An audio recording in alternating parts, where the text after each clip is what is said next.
You're listening to the Rainmaking Podcast, hosted by high-stakes headhunter, author, and professional speaker, Scott Love. You're listening to the Rainmaking Podcast, and my name is Scott Love. Thanks for joining me on the show. This is episode 168.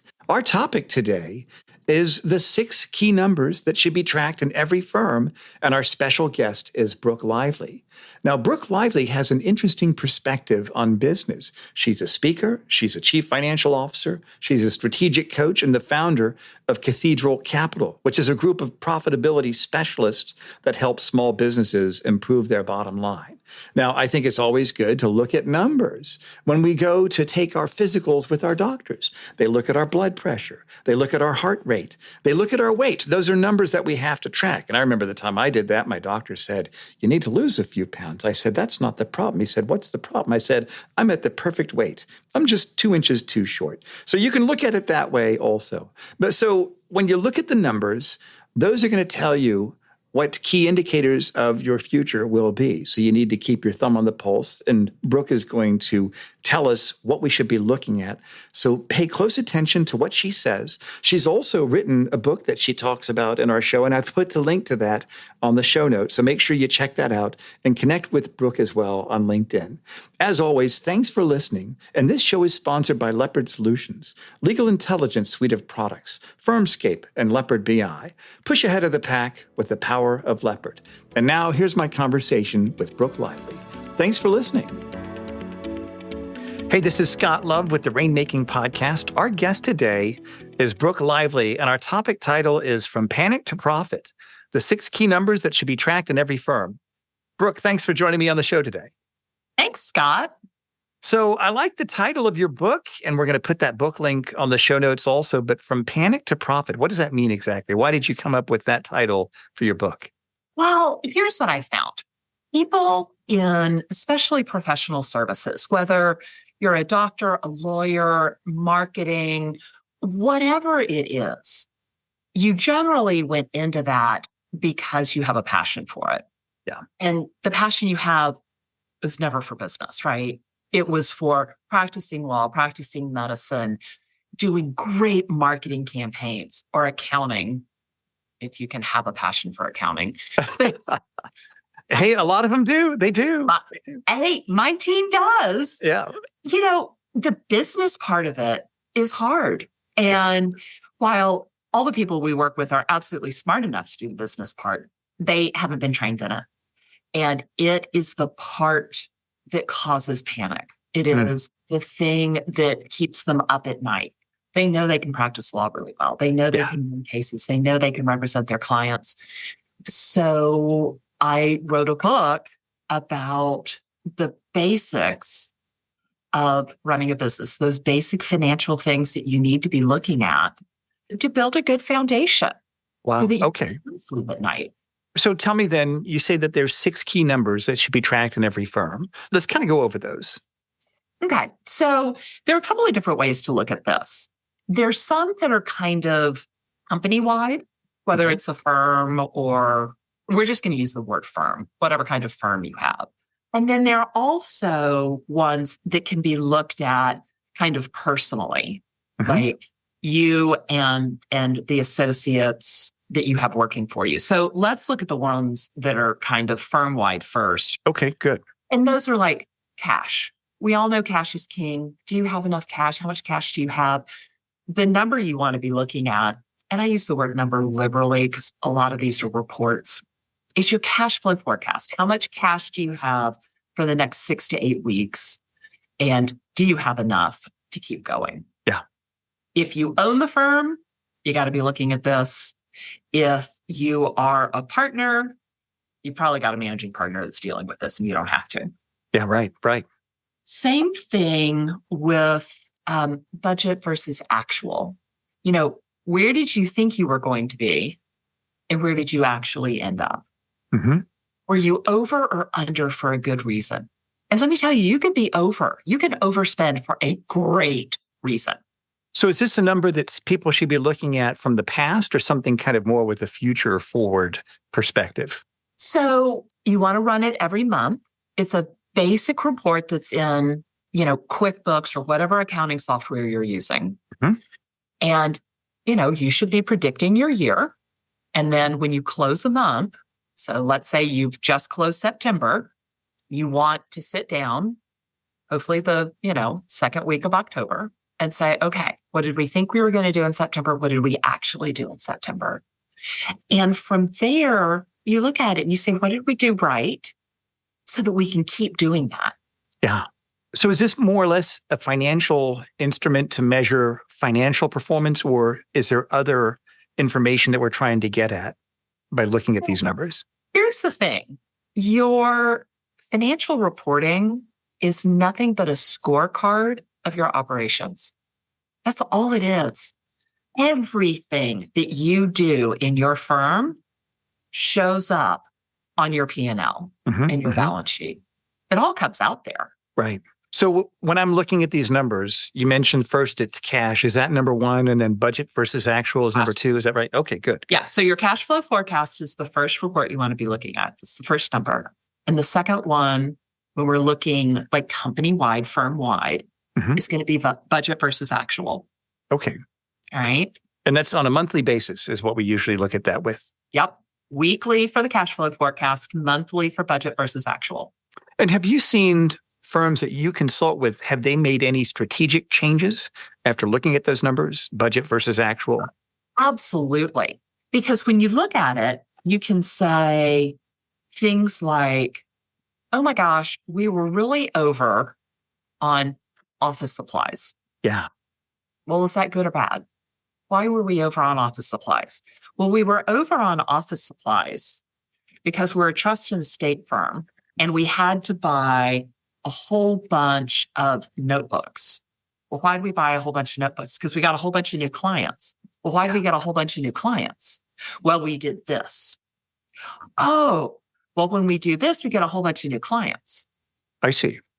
Your financials are there to start a conversation. What did we do right? What did we do wrong? They are never a face value answer. When you work with your clients, is it usually one person that's managing all these, or do they work as a team? Like, this is our budget versus actual. Let's talk about this together among the leadership. Let's make changes strategically. What have you usually seen when they look at this number? It really depends on the size of the firm. So if it is a larger firm and you've got a marketing person, a head of marketing, yeah, we're probably going to want that person in the room looking at it. Yeah. Because we can say, you were over here, you were under there. What happened? Let's discuss this. Do you think most firms usually do this anyways, or is this something that you've discovered a lot of them aren't really keeping their thumb on the pulse of this on a monthly basis?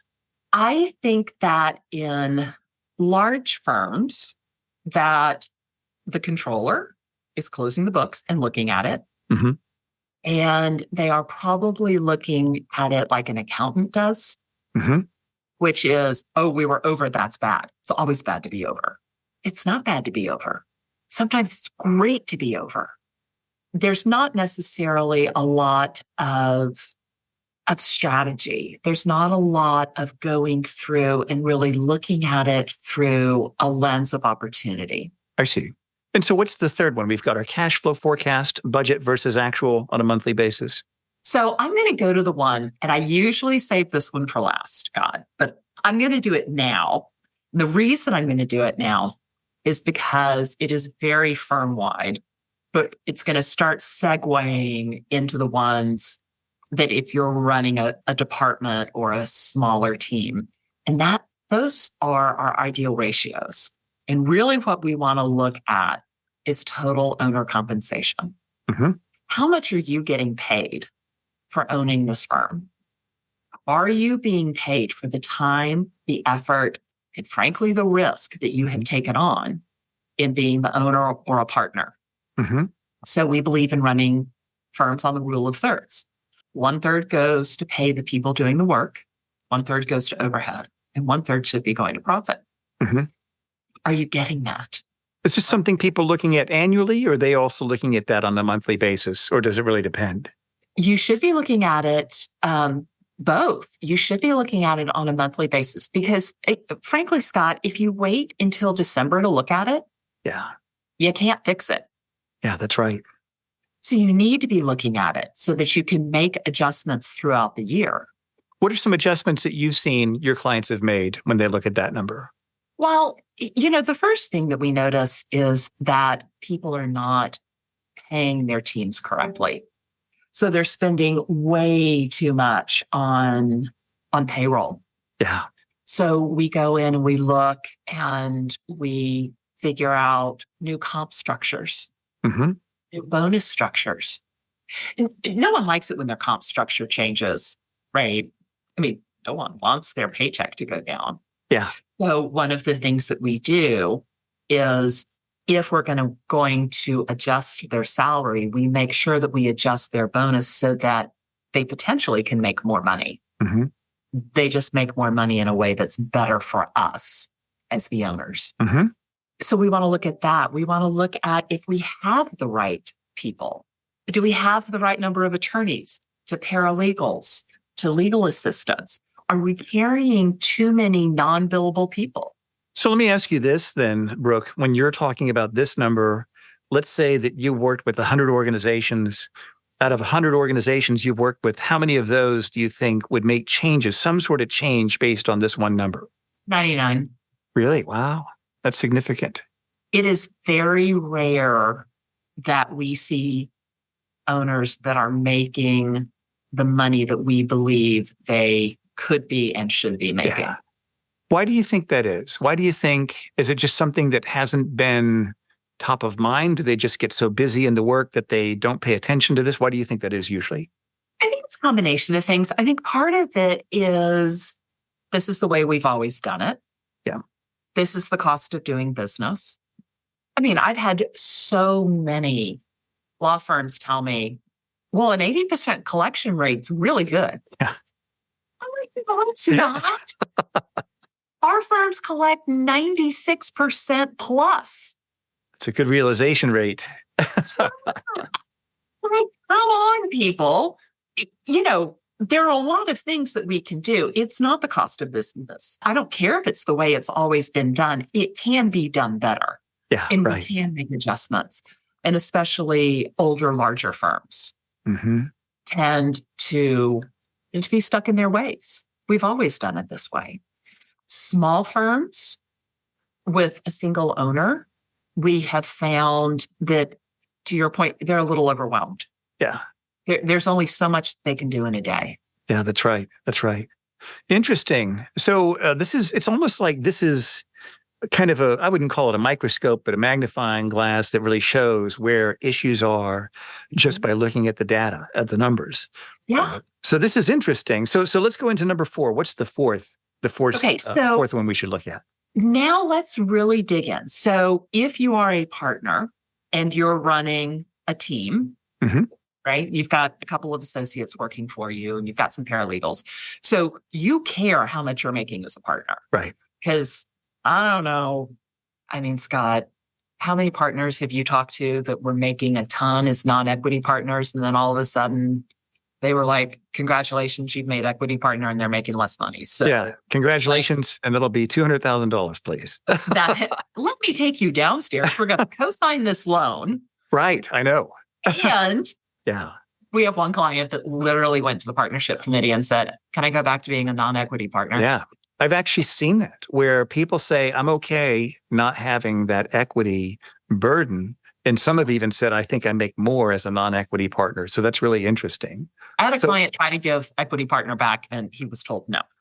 So tell me, what's the title of this fourth number that we're looking at? Well, so ideal ratios are important because of that. So now we're moving into the ones that affect you as the partner running your team. So the next one is work in progress. Work in progress. Okay. Right?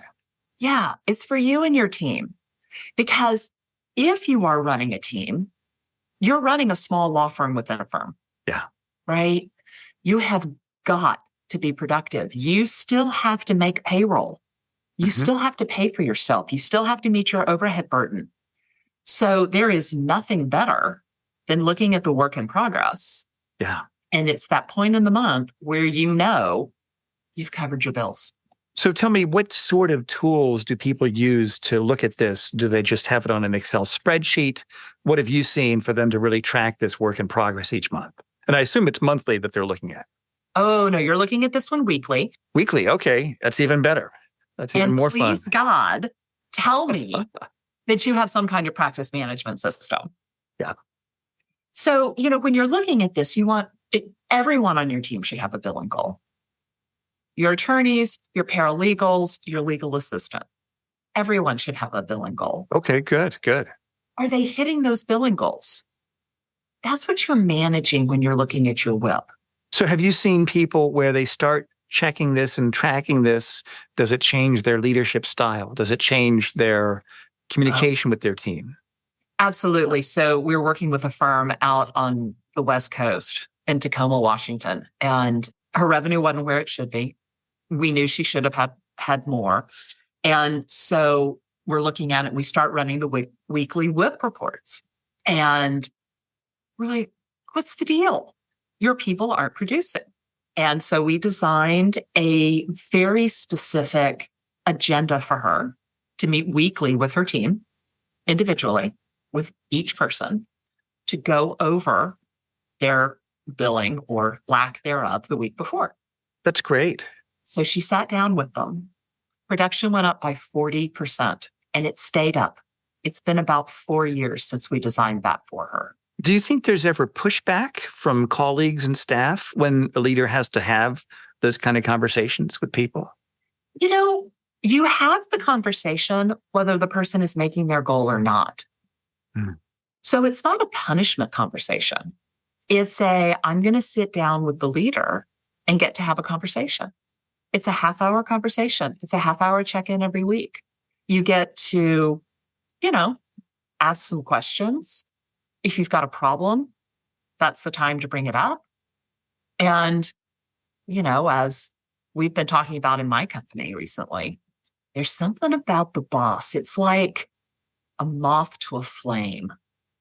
Sometimes you're just kind of drawn in and you want to get a little close to the leader. Interesting. That's a good perspective. That's a really good perspective, Brooke.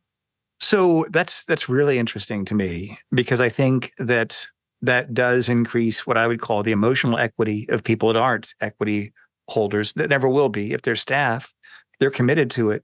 And I can see how the way you phrase that and the way you kind of look through the lens of leadership instead of negative accountability, I think you can I wouldn't say spin it, but I think you can pursue that to your team as a way that this is a way we can grow together. This is a way we can all get better because it is a business. And I think people they like knowing how their work matters and what's expected of them. So that's really interesting. Okay. So let's go to number 5. What's the 5th number? Number 5. So here you are. You're running a firm within a firm. You need clients, right? You got to have them. You're not going to survive without them. Mm-hmm. So you need to be looking at how many sales calls are booked because this month's sales calls are going to be next month's clients. So what does that mean? When you say a sales call, when I hear that word, I think I'm going out to meet with someone and the only point of our conversation is for me to sell my service to them. What are examples of a sales call or things that you've seen for people that might deal with more corporate clients? What are some things that you've seen? Well, these are people that are interested in hiring you. So I'll use myself as an example. Needed to have some trust and estate work done. Had an appointment set up to meet with, by the way, if you ever need anyone in the state of Texas, Marvin Blum is the guy. So we made an appointment with Marvin. Marvin is a master. He basically got every piece of financial data out of us, including the balance on all accounts, before we got in there. And then he had a conversation with us. We hadn't hired him yet. I mean, we hired him before we walked out of the room, but that was the sales call. Yeah, how many potential, ready to hire discussions are you having a month? Okay, good. And I'm sure the range of numbers depends on everybody individually. But I think by having that as a number that we're paying attention to, I found that whatever I focus on, I usually get. If I focus on achieving a certain goal, I'm more likely to actually hit that. Yeah. And, it's different for everybody. But, what I really want to look at is what percentage of those are you converting? Got it. Okay, good. So we want to convert about at least 65% of the people who sit down with you to have that conversation. Okay, great. I got to tell you, Marvin must convert 100% because by the time you have sent him every piece of financial information you own, I can't imagine anyone backing out. Right. And what's number 6? Number 6 is net new cases, net new matters. So every month you're going to open new matters and you're going to close old ones, right? You're going to get new clients and you're going to finish other projects. And the reason I look at net new is because we want to look at the capacity of your team. How many clients can you handle at one time? Is it 20? Is it 30? Is it 50? Is it 120? How much pressure does the average client, the average engagement, the average matter put on you guys? And the reason we want to look at this is because we also want to look at the trend of net new. Is your net new positive or negative? If your net new is negative, I got news. Come partnership time, it's not going to be a good discussion. Yeah, right. Because you're shrinking. If you're growing, that's great, but you're going to max out your team at some point. Right. Let's say your max number of clients is 50 and you currently have 35 and your net new is +5 every month. That means in 3 months, you're going to be maxed out. Right. So you need to be hiring now. So looking at net new enables you to look out 3, 6, 9 months and know what your staffing needs are going to be. It's not easy to hire people right now. Yeah. I like this. It seems like this is a holistic approach. You're looking at everything that contributes to the success, not just their survival, but also people being able to thrive in building their firms. So we've got these 6 numbers: cash flow forecast, budget versus actual, ideal ratios, work in progress, sales calls booked, net new cases. We have all this information. Tell me a story of a firm that you worked with, and maybe they made significant changes in a lot of these areas. Have you ever seen it where they've made changes in all 6 of these areas before? Oh, gosh. Yeah. So we were working with a firm in the Midwest. And when he came to us, he wasn't doing badly. I mean, his sales were stuck at about $3.5 million. And his profit margin was low.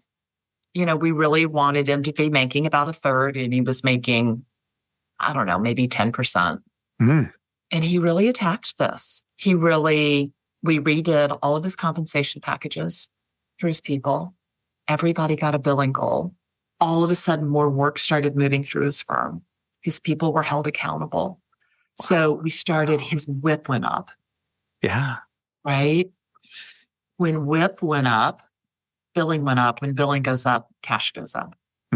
We could see his cash building, which was great. The WIP went up. We were better able to forecast. We fired his entire marketing department. Wow. Oh my gosh, they were awful. So we believe in running firms with data. We want to make data-driven decisions. They couldn't give us any data. And so he had what he calls the red wedding, which is where he kind of fires everybody. Oh, wow. So he went in and he fired basically everybody in the marketing department. Wow. Hired new marketing people. It was painful, but he got people of a much better quality. And all of a sudden, there were more sales calls getting booked. I think it's basically a culture shift is what happened. Where I think that you looking at this through the finance metrics, it really does cause people to tend to think of their practice as a business, because it is a business. Whether they're in a big firm, it's still a business. It's a firm within a firm. It's a business within a business. So tell me this, Brooke, if somebody wants to get started on these ideas, what are 3 action steps that you would recommend for them to really implement these and make these changes? Well, let's go from simple to more involved. So the first thing they can do is go to Amazon and buy my book. Okay, good. We'll put that link in the show notes too. Okay, awesome. The second thing they can do is go to your bookkeeper and have her run your financials. Can she produce your P&L? Can she produce your balance sheet, or he? And can they produce a budget versus actual? And how much pushback do you get? What do you mean by that? So very often we have found that if finance won't produce it, there's something going on. Oh, that's interesting. That's a tell, isn't it? That's a tell. Yeah, it's a tell. It takes less than 3 minutes to produce these reports. Yikes. Wow. They're automated reports. I mean, you go in, you click a few buttons, they get spit out. Have you seen your clients where they say, my accounting people said they can't get this to me. What should I do? Have you ever seen that happen before? Yeah. And generally we found fraud. Wow. Yikes. Yikes. I literally was judging some business plan competition. And I walked out and this woman stopped me and she said, I think my accounting guy's telling me this. I was like, yeah, you've got fraud. Wow. And she was like, no, I totally trust him. And I was like, sorry, 3 months later, she's like, yeah, he embezzled $500,000 from me. My goodness, that is too bad. Yeah. It may not be fraud. It may just be that they're disorganized, that they're behind. But it's one of those things, you're picking up the rock. Is there something slimy under there? Yeah. Well, that's interesting, Brooke. What's the third action step people can take? The third is go to our website. And if you want, make an appointment to talk to me. Okay, good. And we'll put that link on the show notes also. Yeah. And so tell us then about your services and your offerings, Brooke, that you'd like for our listeners to know. I think you've done a great job in setting up the stage here for a lot of value. And so tell us, what would you like our listeners to know more about what you do and how you can help them? So CAFCAP is a catalyst for accelerated profit. And we do this by looking at the metrics. Like I said, we make we help firms make data-driven decisions. We give firms a CFO and an analyst, and we look at what they do from the top down and the bottom up. The CFO is there to help with the strategy. Where are you now? Where do you want to go? And what's it going to take to get there? The analyst is there to dig down into the data, to go into your practice management software, to go into your books, to look for the anomalies, to look for the correlation that we may not necessarily see on the surface, and give us that data so that we can then make the decisions. That's great, Brooke. Well, thank you for being on the show. Great ideas that you shared with us. I've learned a lot. It's been really interesting. And I'd love to have you back on the show in the future, Brooke. Oh, I'd love to come back. Thanks a lot for being here today. My pleasure. Thank you for listening to the Rainmaking Podcast. For more information about our recruiting services for international law firms, visit our website at attorneysearchgroup.com. To inquire about having Scott speak at your next convention, conference, sales meeting, or executive retreat, visit therainmakingpodcast.com.